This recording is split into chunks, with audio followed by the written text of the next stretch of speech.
Hi hello good morning, welcome back to my YouTube channel. ಇವತ್ತು Friday ಮಾರ್ನಿಂಗೇ vlog start ಮಾಡಿದ್ದೀನಿ.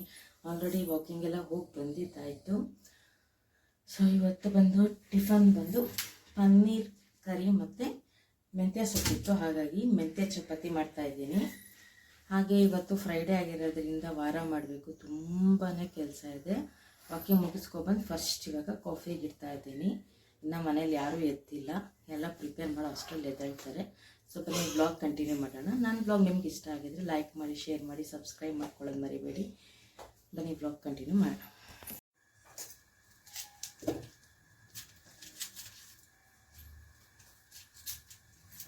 ನಾನಿಲ್ಲಿ ಈರುಳ್ಳಿ ಕ್ಲೀನ್ ಮಾಡ್ಕೊಳ್ತಾ ಇದ್ದೀನಿ. ಮಳೆಗಾಲದಲ್ಲಂತೂ ಈರುಳ್ಳಿ ತೊಗೊಳ್ಳೇಬಾರ್ದು, ಅರ್ಧಕ್ಕರ್ಧ ಕೊಳತೆ ಹೋಗಿರುತ್ತೆ. ಅದು ಕ್ಲೀನ್ ಮಾಡೋದೇ ಒಂದು ಟೆನ್ಷನ್. ಅರ್ಧಕ್ಕರ್ಧ ಈರುಳ್ಳಿ ತೆಗಿಬೇಕು. ಹಾಗೆ ಸಖತ್ ಕಣ್ಣು ಬೇರೆ ಉರಿತಾ ಇತ್ತು. ಬೆಳಿಗ್ಗೆ ಎಲ್ಲ ರೆಡಿ ಮಾಡ್ಕೊಂಡು ಮಾಡೋದು ತುಂಬ ಕಷ್ಟ, ಬಟ್ ಏನು ಮಾಡೋಕ್ಕಾಗಲ್ಲ. ಕೆಲವೊಂದು ಸತಿ ರಾತ್ರಿ ಮಾಡ್ಕೊಂಡಿರ್ತೀನಿ, ಕೆಲವೊಂದು ಸತಿ ಪ್ರಿಪೇರ್ ಮಾಡ್ಕೊಳಕ್ಕಾಗಿರಲ್ಲ, ಹಾಗಾಗಿ ಅಲ್ಲೇ ರೆಡಿ ಮಾಡ್ಕೊಳ್ತಾ ಇದ್ದೀನಿ. ಸೊ ಇವತ್ತು ಬೇಗ ಮಾಡ್ತಾ ಇರೋದ್ರಿಂದ ಪನ್ನೀರ್ ಕರಿಗೆ ಈರುಳ್ಳಿ ಎಲ್ಲ ಅಲ್ಲೇ ಬಿಡಿಸ್ಕೊತಾ ಇದ್ದೀನಿ. ಅದೆಲ್ಲ ನೀಟಾಗಿ ಫ್ರೈ ಮಾಡಿ ಗ್ರೇವಿ ಮಾಡಿದ್ರೇ ಚೆನ್ನಾಗಿರೋದು, ಹಾಗಾಗಿ ಅಲ್ಲೆಲ್ಲ ಕ್ಲೀನ್ ಮಾಡಿಕೊಂಡು ಹಾಕ್ಕೊಳ್ತಾ ಇದ್ದೀನಿ. ಅಂದರೂ ಈರುಳ್ಳಿನ ಕ್ಲೀನ್ ಮಾಡಿ ಇಟ್ಕೊಳ್ಳೋಕ್ಕಾಗಲ್ಲ, ಅಲ್ಲೇ ಕಟ್ ಮಾಡಿ ಹಾಕಬೇಕಾಗತ್ತೆ. ಕೆಲವೊಂದು ತರಕಾರಿ ಮಾತ್ರ ನಾವು ಕ್ಲೀನ್ ಮಾಡಿ ಎತ್ತಿಟ್ಕೋಬೋದು ಬೆಳಗಿನ ಬ್ರೇಕ್ಫಾಸ್ಟ್ಗೆ ಅಂತ. ಈರುಳ್ಳಿನ ಕ್ಲೀನ್ ಮಾಡೋದು ಸ್ವಲ್ಪ ಕಷ್ಟನೇ, ಅಷ್ಟೊಂದು ಟೇಸ್ಟ್ ಇರೋಲ್ಲ, ಘಾಟ್ ಹೊಟ್ಟೋಗ್ಬಿಡುತ್ತೆ ಅಂತ. ಇವಾಗ ಒಂದು ಸಣ್ಣ ಬಾಣಲಿ ತೊಗೊಂಡಿದ್ದೀನಿ. ಆ ಬಾಣಲಿಗೆ ಬಂದು ಒಂದು ಸ್ವಲ್ಪ ಎಣ್ಣೆ ಹಾಕ್ಕೊಂಡು ಇವಾಗ ಗ್ರೇವಿಗೆ ಏನೇನು ಬೇಕೋ ಅದನ್ನು ಚೆನ್ನಾಗಿ ಹಸಿ ವಾಸನೆ ಹೋಗೋವರೆಗೂ ಹುರ್ಕೊಳ್ಳೋಣ. ಇಲ್ಲಿ ನಾನು ಬಂದು ಒಂದೆರಡು ದೊಡ್ಡ ಗಾತ್ರದ ಈರುಳ್ಳಿನ ಫ್ರೈ ಮಾಡ್ಕೊಳ್ತೀನಿ. ಹಾಗೆ ಟೊಮೊಟೊ ಹಾಕ್ಕೊಳ್ತೀನಿ 2, ಬಟ್ ಒಂದೇ ಸಾಕು. 2 ಹಾಕಿದ್ರೆ ಹುಳಿ ಜಾಸ್ತಿ ಅನಿಸುತ್ತೆ ಗ್ರೇವಿಲಿ. ಆ ನಂತರ ಮಾಮೂಲಿ ಚಕ್ಕೆ, ಲವಂಗ, ಕೊತ್ತಂಬರಿ ಸೊಪ್ಪು, ಕಾಯಿ ತುರಿನೂ ಅಷ್ಟೇ ಸ್ವಲ್ಪ ಹಾಕ್ಕೊಳ್ಳಿ ಕನ್ಸಿಸ್ಟೆನ್ಸಿಗೋಸ್ಕರ. ಒಂದು ಸೈಡ್ ಹಾಲು ಇಟ್ಕೊಂಡಿದ್ದೀನಿ ಕಾಫಿಗೆ. ಇಲ್ಲಿ ಟೊಮೊಟೊ ಕುಯ್ದಿಟ್ಕೊಂಡಿದ್ದೀನಿ. ಒಂದು ಸೈಡ್ ಪನ್ನೀರನ್ನ ಕಟ್ ಮಾಡಿ ಇಟ್ಕೊಂಡಿದ್ದೀನಿ ದೊಡ್ಡದಾಗಿ. ಚಪಾತಿನ ಕಲಸಿಟ್ಟಿದ್ದೀನಿ ನೋಡಿ. ಮೆಂತ್ಯ ಸೊಪ್ಪು ಜಾಸ್ತಿ ಇತ್ತು, ಹಾಗಾಗಿ ಮೆಂತ್ಯ ಚಪಾತಿ ಮಾಡೋಣ ಅಂದ್ಬಿಟ್ಟು ಕಲಸಿಟ್ಟೆ. ಸೂಪರಾಗಿ ಬಂದಿತ್ತು ಮೆಂತ್ಯ ಚಪಾತಿ ಅಂತೂ, ಸಖತ್ತಾಗಿರುತ್ತೆ ತಿನ್ನೋಕ್ಕೆ. ಅಷ್ಟೇ ಸಾಫ್ಟಾಗೂ ಬರುತ್ತೆ ಮೆಂತ್ಯ ಸೊಪ್ಪು ಹಾಕಿದ್ರೆ. ಸೊ ಇವಾಗೆಲ್ಲ ಫ್ರೈ ಮಾಡ್ಕೊಳ್ತಾ ಇದ್ದೀನಿ ನೀಟಾಗಿ. ಇಲ್ಲಿ ನಾನು ಬಂದು ಯಾವ ಮಸಾಲೆ ಹಾಕ್ಕೊಳ್ತೀನಿ ಅಂದರೆ ಮಾಮೂಲಿ ಖಾರದ ಪುಡಿ ಹಾಕ್ಕೊಳ್ತೀನಿ. ಹಚ್ಚ ಖಾರದ ಪುಡಿ, ಧನಿಯಾ ಪುಡಿ ಆ್ಯಡ್ ಮಾಡ್ಕೊಳ್ಳಿ. ನಾನು ಒಟ್ಟಿಗೆ ಪುಡಿ ಮಾಡಿಸೋದ್ರಿಂದ ಅದನ್ನೇ ಹಾಕ್ಕೋತೀನಿ. 1 ಸ್ಪೂನಷ್ಟು ಹಾಕ್ಕೊಳ್ತೀನಿ ಅಷ್ಟೇ. ಅಂದರೆ ಇದಕ್ಕೆ ಫ್ರೈ ಮಾಡೋಕ್ಕೆ ಹಾಕಲ್ಲ, ನಾನು ಜಾರ್ಗೆ ಡೈರೆಕ್ಟಾಗಿ ಹಾಕ್ಕೊಳ್ತೀನಿ.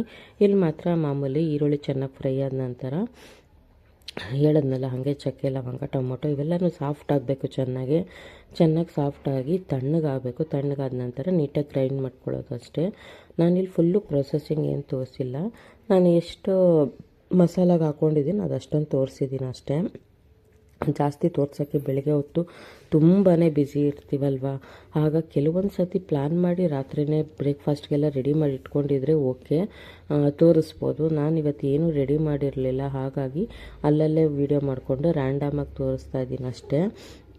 ಈ ಕೊತ್ತಂಬರಿ ಸೊಪ್ಪು ಹಾಕ್ಕೊಂಡೆ ನೋಡಿ. ಟೊಮೊಟೊ ಸ್ವಲ್ಪ ಸಾಫ್ಟ್ ಆದ ನಂತರ ಅದ್ರ ಪಾಡ್ಗೆ ಅದು ಫ್ರೈ ಆಗ್ತಾ ಇರುತ್ತೆ. ಹಾಕ್ತಾ ಹೋಗಿ ಎಲ್ಲನೂ ಚೆನ್ನಾಗಿ ಎಲ್ಲನೂ ತಣ್ಣಗಾದ್ಮೇಲೆ ಗ್ರೈಂಡ್ ಮಾಡಿಕೊಂಡ್ರೆ ಆಯಿತು. ಕಲರ್ ಚೇಂಜ್ ಆದಮೇಲೆ ಹಾಕ್ಕೊಳ್ಳೋರು ಗೋಡಂಬಿನೂ ಹಾಕ್ಕೋಬೋದು ರುಬ್ಕೊಳ್ಳೋಕ್ಕೆ. ನಾನು ಇಲ್ಲಿ ಬಂದು ಫ್ರೆಶ್ ಕ್ರೀಮ್ ಯೂಸ್ ಮಾಡ್ತೀನಿ. ಲಾಸ್ಟಲ್ಲಿ ಪನ್ನೀರೆಲ್ಲ ರೆಡಿ ಆದಮೇಲೆ ಫ್ರೆಶ್ ಕ್ರೀಮ್ ಹಾಕ್ಕೊಳ್ತೀನಿ. ಅದಕ್ಕೋಸ್ಕರ ನಾನು ಗೋಡಂಬಿ ಏನು ಹಾಕೋಕ್ಕೋಗಲಿಲ್ಲ, ಎಲ್ಲ ಕಡೆ ತುಂಬ ರಿಚ್ ಅನಿಸುತ್ತೆ.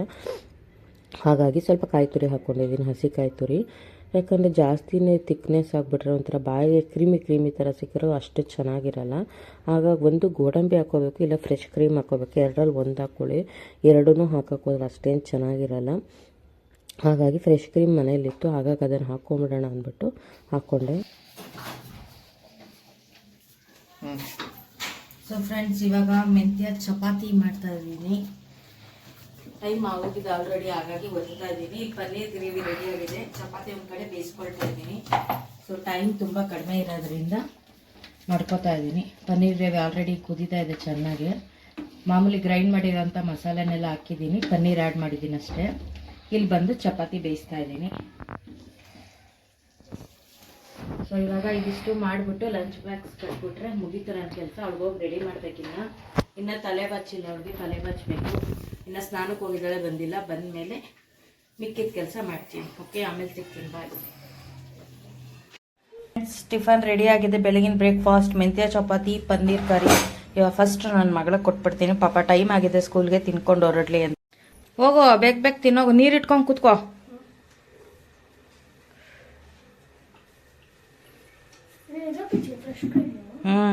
ಫ್ರೆಶ್ ಕ್ರೀಮ್ ಹಾಕ್ಲೇಬೇಕು ಪನ್ನೀರ್ಗೆ. ಸೊ ಫ್ರೆಂಡ್, ತಿಂಡಿ ಇತ್ತು ಅಂತ ಪಾಪ ಅವ್ನಿಗೆ ತಲೆಗೆ ಸ್ನಾನ ಮಾಡಿಸಿರ್ಲಿಲ್ಲ. ಎಷ್ಟು ದಿವಸ ಅಂತ ಹಾಗೆ ಇರೋಕ್ಕಾಗತ್ತೆ, ಮಳೆ ಬಿಡಲ್ಲ, ಅದಾಗಲ್ಲ ಅಂದ್ಬಿಟ್ಟು ಚೆನ್ನಾಗಿ ಬಿಸಿ ಬಿಸಿ ಮಳ್ಳ ನೀರು ಒಯ್ದ್ಬಿಟ್ಟು ಮಲಗಿಸ್ಬಿಟ್ಟಿದ್ದೀನಿ. ತಲೆಗೆ ಸ್ನಾನ ಮಾಡಿಸೋದಲ್ಲ, ನಿದ್ದೆ ಬಂದ್ಬಿಟ್ಟಿದೆ ಪಾಪ ಅವನಿಗೆ ಬೇಗ, ಹಾಗಾಗಿ ಮಲಗಿಬಿಟ್ಟಿದ್ದಾನೆ. ನಾನು ಹೋಗಿ ಸ್ವಲ್ಪ ರೆಸ್ಟ್ ಮಾಡಬೇಕು, ತಲೆ ಕಟ್ಟಿರೋ ಗಂಟೆ ತೆಗಿಬೇಕು ಫಸ್ಟು, ತಲೆ ನೋವ್ತಾ ಇದೆ ಆಲ್ರೆಡಿ ಬಾರಕ್ಕೆ. ಆಮೇಲೆ ಸಿಗ್ತೀನಿ. ಅಡುಗೆ ಏನೂ ಮಾಡಿಲ್ಲ, ಅಡುಗೆ ಮಾಡಬೇಕಿನ್ನ, ಏನು ಮಾಡೋದು. ಬೆಳಗ್ಗೆ ಆಯಿತು ಅಂದರೆ ತಿಂಡಿ ಕೆಲಸ ಇಲ್ಲ ಅಡುಗೆ ಕೆಲಸ ಏನಾದರೂ ಮಾಡ್ತಾನೇ ಇರಬೇಕು, ಮುಗಿಯೋದೇ ಇಲ್ಲ. ಯಾವುದೋ ಹಿಂದಿದು ಹಾರರ್ ಫಿಲಮ್ ಹಾಕಿದ್ದಾರೆ ಕೇಬಲ್ ಚಾನಲಲ್ಲಿ, ನೋಡ್ತಾ ಇದ್ದೀನಿ, ಚೆನ್ನಾಗಿದೆ. ಓಕೆ, ಸಂಜೆ ಇಲ್ಲ ಅಂದರೆ ಆಮೇಲೆ ಸಿಗ್ತೀನಿ ನಾನು. ನೋಡಿ ನಿದ್ದೆ ಮಾಡ್ತಾ ಇದ್ದಾನೆ. ಅಲ್ಲಿ ಮನೆ ಕಟ್ತಾ ಇದ್ದಾರಲ್ಲ, ಟೈಲ್ಸ್ ಕಟ್ ಮಾಡ್ತಾರೆ, ತುಂಬಾ ಡಿಸ್ಟರ್ಬೆನ್ಸು ಸೌಂಡು. ಸೊ ಬೆಳಗ್ಗೆ ಚಪಾತಿ ಮತ್ತು ಪನ್ನೀರ್ ಗ್ರೇವಿ ಮಾಡಿದ್ದೆ, ತಿಂತಿದ್ದೆಲ್ಲ ಆಯಿತು. ಇವಾಗ ಸ್ವಲ್ಪ ರೆಸ್ಟ್ ಮಾಡೋ ಟೈಮು, ಸ್ವಲ್ಪ ರೆಸ್ಟ್ ಮಾಡಬೇಕು ಫಸ್ಟು. ನಾನು ಹೋಗ್ತಾ ಇಲ್ಲ, ಕೈಯೆಲ್ಲ ನೋವ್ತಾ ಇದೆ. ಬೆಳಗ್ಗೆ 5:45 ಎದ್ದಿರೋದು ನಾನು ವಾಕಿಂಗ್ ಹೋಗೋಕ್ಕೆ. ಇನ್ನು ಇಷ್ಟೊತ್ತರೆಗೂ ಕೆಲಸ ಕಂಟಿನ್ಯೂಸ್ ಆಗಿ ಮಾಡ್ತಾನೆ ಇದ್ದೀನಿ. ನನ್ನ ಮಗನಿಗೂ ಸ್ನಾನ ಮಾಡಿಸಿ ಮಲಗಿಸ್ಬಿಟ್ಟಿದ್ದೀನಿ. ನೋಡಿ ಮಳೆ ಹೇಗೆ ಬರ್ತಾ ಇದೆ. ನಂದಂತೂ ಬಟ್ಟೆ ಒಂಚೂರು ಒಣಗಿಲ್ಲ. ತುಳಸಿ ಗಿಡಕ್ಕೆ ಮಾಮೂಲಿ ಪೂಜೆ ಮುಗಿಸಿದ್ದೀನಿ. ಶುಕ್ರವಾರದ ರಂಗೋಲಿ. ಇವತ್ತು ಮಳ್ಳೆ ಹೂವು ಬಂದರೆ ತೊಗೋಬೇಕು. ನೆನ್ನೆ ಬಿಡಿ ಹೂವು ತೊಗೊಂಡು ಬಂದೆ, 1/4 kgನೇ 90 ರೂಪಾಯಿ ಕೊಟ್ಟು ತಂದೆ. ಏನು ಮಾಡೋಕ್ಕಾಗಲ್ಲ, ಇವಾಗ ಆಷಾಢ ಅಲ್ವಾ, ಮತ್ತು ನೆಕ್ಸ್ಟ್ ಶ್ರಾವಣ ಬರುತ್ತೆ, ಹಬ್ಬ ಮುಗಿಯೋವರೆಗೂ ಹಾಗೆ ರೇಟು. ಸೊ ಫ್ರೆಂಡ್ಸ್, ಇವಾಗ ಶುಕ್ರವಾರ, ಆಷಾಢ ಶುಕ್ರವಾರ 2ನೇ ವಾರ. ಇವತ್ತು ಪೂಜೆ ಎಲ್ಲ ಮುಗಿಸ್ದೆ ನಾನು. ಇವಾಗ ಪೂಜೆ ಎಲ್ಲ ಮಾಡಿದ್ದೀನಿ ನೋಡಿ, ಲೈಟಿಂಗ್ಸ್ ಹಾಕಿದ್ದೀನಿ. ಸೊ ನನ್ನ ಮಗ ಇವತ್ತು ಬೇಗ ಮಲಗಿಬಿಟ್ಟಿದ್ದಾನೆ, ಹಾಗಾಗಿ ಬೇಗ ನೀಟಾಗಿ ಪೂಜೆ ಆಯಿತು. ಅವನಿಗೂ ತಲೆಗೆ ಸ್ನಾನ ಎಲ್ಲ ಮಾಡಿಸಿ ಮಲಗಿಸಿದ್ದೀನಿ. ನಂದು ಪೂಜೆ ಎಲ್ಲ ನೆರವೇರಿದೆ. ಇವಾಗ ಮನಸ್ಸಿಗೆ ಸಮಾಧಾನ. ಮತ್ತು ಭಾನುವಾರ ಬಂದು ಗುರು ಪೌರ್ಣಮಿ ಇದೆ, ಮತ್ತು ನಾಳೆ ಶನಿವಾರ, ಮತ್ತು ನಾಳೆನೂ ಪೂಜೆ ಮಾಡಬೇಕು. ಮಳೆ ಬೇರೆ ಹಿಡ್ಕೊಂಡು ಕೂತಿದೆ, ಏನು ಸ್ನಾನ ಮಾಡೋದು, ಏನು ಬಟ್ಟೆ ಒಗೆಯೋದು, ಪೂಜೆ ಮಾಡೋದು ಅನ್ನೋದೇ ಗೊತ್ತಾಗ್ತಾ ಇಲ್ಲ. ಎಷ್ಟೇ ಬಟ್ಟೆ ಒಗೆದೊಣಗಾಕೋದು ಒಣಗ್ತಾನೂ ಇಲ್ಲ. ಪೂಜೆ ಮಾಡಲೇಬೇಕು ವಾರದ ದಿವಸ. ಸ್ನಾನ ಮಾಡೋದು, ಪೂಜೆ ಮಾಡೋದು ಡೈಲಿ ಇದ್ದೇ ಇರುತ್ತೆ. ಬಟ್ ಬಟ್ಟೆ ಒಣಗಿಸೋದೇ ದೊಡ್ಡ ಪ್ರಾಬ್ಲಮ್ ಆಗಿಬಿಟ್ಟಿದೆ. ನಾನು ಮೊನ್ನೆ ಹಾಕಿರೋ ಬಟ್ಟೆ ಒಂದು ಚೂರು ಅಲ್ಲಾಡಿಲ್ಲ, ವಾಪಸ್ ಎಲ್ಲ ಹೆಂಗೆ ಜಾಲಿಸಿರ್ತೀವಿ ಹಂಗಂಗೆ ಇದೆ. ಸೊ ಇವತ್ತು ಪೂಜೆ ಮುಗಿಸಿದ್ದೀನಿ, ಬನ್ನಿ ತೋರಿಸ್ತೀನಿ. ಸೊ ಪೂಜೆ ಎಲ್ಲ ಮಾಡಿದ್ದಾಯಿತು. ಮಳ್ಳೆ ಹೂವು ಮನೆಯಲ್ಲೇ ತೊಗೊಂಡು ಕಟ್ಕೊಂಡಿದ್ದೆ, ಅದು ಸ್ವಲ್ಪ ಇತ್ತು, ಹಾಗಾಗಿ ಪೂಜೆ ಎಲ್ಲ ಸೊ ಮಧ್ಯಾಹ್ನ ತುಂಬಾ ಹೊಟ್ಟೆ ಹಶ್ವಾಗ್ತಾಯಿತ್ತು. ಸಾಂಬಾರು ಏನೂ ಇರಲಿಲ್ಲ, ಹಾಗಾಗಿ ಉಪ್ಸಾರನ್ನೇ ಬಿಸಿ ಮಾಡಿಕೊಂಡು ಬಿಸಿ ಬಿಸಿ ಮುದ್ದೆ ಮಾಡಿಕೊಂಡು ಊಟ ಮಾಡಿದೆ. ಸೂಪರಾಗಿತ್ತು. ಚಳಿಗೂ ಅದಕ್ಕೂ ಸೂಪರಾಗಿರುತ್ತೆ. ಬೆಳ್ಳುಳ್ಳಿ ಶುಂಠಿ ಎಲ್ಲ ಹಾಕಿರ್ತೀವಲ್ಲ ಖಾರಕ್ಕೆ, ಹಾಗಾಗಿ ಊಟ ಮಾಡಿಬಿಟ್ಟೆ. ಹೊಟ್ಟೆ ಸಕ್ಕತ್ ಹಸಿತಾಯಿತ್ತು. ನೆನ್ನೆ ಮೊಟ್ಟೆ ಸಾರು ಮಾಡಿದ್ದೆ, ಇವತ್ತು ಶುಕ್ರವಾರ ಅಂತ ಎಲ್ಲ ಚೆಲ್ಬಿಟ್ಟಿದ್ದೆ. ನೋಡಿ ನಾನು ಅವಂತರ ಬಟ್ಟೆಗಳು ಹಿಂಗೆ ತಂದು ಹಾಕ್ಕೊಂಡಿದ್ದೀನಿ. ಮಳೆ ಸಕ್ಕತ್ ಜೋರು ಬಂದ್ಬಿಡ್ತು, ಸುಮಾರಾಗಿ ಒಣಗಿತ್ತು, ಹಾಗಾಗಿ ತಂದು ಹಾಕ್ಕೊಂಡೆ. ಮನೆ ಮುಂದೆನೂ ಒಂದಷ್ಟು ಹಾಕಿದ್ದೀನಿ ನೋಡಿ, ಅದು ಯಾವತ್ತು ಒಣಗುತ್ತೋ ಗೊತ್ತಿಲ್ಲ.